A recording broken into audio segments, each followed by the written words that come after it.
পরিবর্তনের হাওয়ায় কাটোয়া হাসপাতাল পরিদর্শনে নবনির্বাচিত বিডিপি বিধায়ক কৃষ্ণ ঘোষ, পরিষেবা উন্নয়নে একাধিক আশ্বাস। শুক্রবার কাটোয়া মহকুমা হাসপাতাল পরিদর্শন করলেন কাটোয়ার নবনির্বাচিত বিডিপি বিধায়ক কৃষ্ণ ঘোষ। দীর্ঘ ৩০ বছরের রাজনৈতিক সমীকরণ বদলে এ বছরের নির্বাচনে বিপুল ব্যবধানে জয়লাভের পর প্রথমবার হাসপাতাল পরিষেবা খতিয়ে দেখতে হাসপাতালে যান তিনি। জানিমাথা হাসপাতাল সূত্রে জানা গিয়েছে, এদিন বিধায়ক হাসপাতালের সুপার বিপ্লব মণ্ডলকে সঙ্গে নিয়ে হাসপাতালের ভিন্ন বিভাগ ঘুরে দেখেন। রোগী ও তাদের পরিজনদের সঙ্গে সরাসরি কথা বলেন তিনি। কোথায় পরিষেবার ঘাটতি রয়েছে, কিভাবে চিকিৎসা ব্যবস্থার উন্নয়ন করা যায়, হাসপাতালের ভেতরে পরিষ্কার পরিচ্ছন্নতা আরও বাড়ানো সম্ভব কিনা এবং আগামী দিনে বেড সংখ্যা বৃদ্ধি করা যায় কিনা, সেই সমস্ত বিষয় খতিয়ে দেখেন নবনির্বাচিত বিধায়ক। বিশেষ করে গরমের সময়ে রোগীদের দুর্ভোগের বিষয়টি সামনে আসতেই হাসপাতালের দিয়ে দন বিভিন্ন ওয়ার্ডে দ্রুত একাধিক এক্সস্ট ফ্যান বসানোর কথা জানান কৃষ্ণ ঘোষ। এছাড়াও হাসপাতালের মোড়া প্রতিবতমার ওষুধের ঘাটতির প্রসঙ্গ উঠে আসে আলোচনায়। অভিযোগ, বিগত সরকারের আমলে বহুবার আবেদন করা হলেও প্রয়োজনীয় ওষুধ নিয়মিতভাবে হাসপাতালে পৌঁছাত না, ফলে সম্ভয় পড়তে হতো সাধারণ রোগীদের। এদিন সেই প্রসঙ্গে বিধায়ক আশ্বাস দিয়ে বলেন, স্বাস্থ্য দপ্তরের সঙ্গে কথা বলে দ্রুত ওষুধের সমস্যার সমাধান করার চেষ্টা করা হবে। পাশাপাশি রোগীদের খাবারের মানোন্নয়ন নিয়েও গুরুত্ব দেওয়ার কথা জানান তিনি।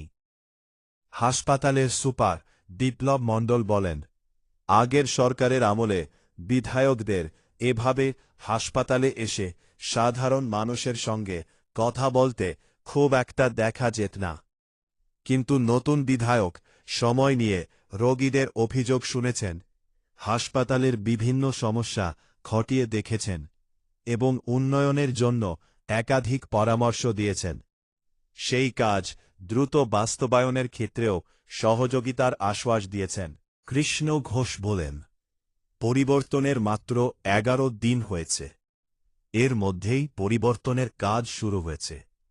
আমি চাই কাটোয়া বিধানসভা এলাকার পাশাপাশি আশেপাশের ২-৩টি জেলার মানুষও যাতে কাটোয়া মহকুমা হাসপাতালে এসে সঠিক চিকিৎসা পান এবং কোনো রকম হয়রানির শিকার না হন। হসপিটালে আমি এখানে দেখতে এসেছিলাম যারা রুগী আছে তাদের সঙ্গে সাক্ষাৎ ছাড়াও তাছাড়া এখানে সাফাইয়ের ব্যাপারটা ছিল, এটা দেখার ছিল যে ৩০ বছরে যে সমস্যাটা ১১ দিনে যে এতটা পরিবর্তন হবে, এটাই আমি সুপার সাহেব যিনি আছেন এখন কাজ করছেন, স্টাফ তারা কাজ করছেন। আগামী দিন আমি আশা রাখবো হয়তো দেখবেন আর 10 দিন পরে যাতে আরও সুন্দরভাবে এই হসপিটালে প্রত্যেক রোগী যারা পরিবার আছে তারা যাতে আরও ভালো পরিষেবা পায়, পরিষেবা পাচ্ছে, এখন বলছে পরিষ্কার হচ্ছে হবে, তবে পরিবর্তন হতে লেগেছে, অন্যায় বরদাস্ত নয়। আমার সাধারণ জনগণ যারা এখানে পরিষেবা নিতে আসে তারা যাতে সুন্দরভাবে পরিষেবা পায়, তার জন্যই আজ এখানে এসে ভিজিটে এসেছিলাম। সাধারণ পেশেন্টের সঙ্গে সঙ্গে ডাক্তারের সঙ্গে কথাবার্তা বলা, আমার সুপার সাহেব উনি ছিলেন, ওনার সঙ্গে কথা বললাম। আমাদের নার্সের উনি ছিলেন, কোথায় গেলেন দিদি, ইনি এসছেন, ইনিও চেষ্টা করছেন। সকলে মিলে আগামী দিন নিশ্চিত থাকুন কাটোয়ার হসপিটাল আরও পরিবর্তনের দিকে যাবে। অনেকের পরিবারগুলোকে দেখা গেছে রাত্রেবেলায় বাইরে রাত কাটানোর জন্য, সেই ব্যাপারে কি কিছু ভাববেন? দেখুন, সবথেকে বড় এখানে বিল্ডিং একটা আছে, যারা পরিবারের লোক আছে তাদের থাকার ব্যবস্থার জন্য যাতে ওটাকে আরও সুন্দর ব্যবস্থা করা যায় সেটা ভাবা হবেইনি। সবে 10 দিনের সরকারের আগে 12 দিন বয়স হয়েছে, একটু অপেক্ষা করুন, পরিবর্তন হতে লেগেছে, পরিবর্তন হবে। অনেক যে জিনিসগুলো আছে, আমাদের প্রশাসনিক বৈঠক কাল ছিল, আমাদের রাজ্যের মুখ্যমন্ত্রী তিনি পরিষ্কারভাবে বলেছেন যে কোনো রকমে অন্যায় বরদাস্ত নয়, একদম যাতে মানুষ সঠিকভাবে পরিষেবা পায় তার ব্যবস্থা রাখা, তার ধ্যান রাখা।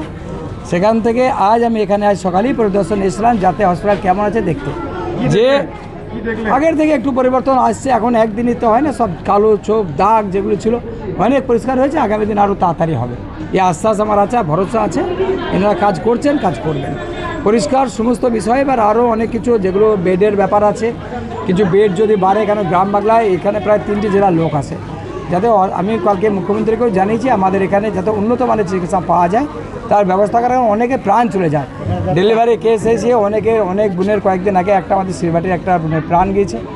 আমি চাইবো এরকম যেন প্রাণ কারো না যায়, যাতে সে সুস্থ বাড়ি যায়।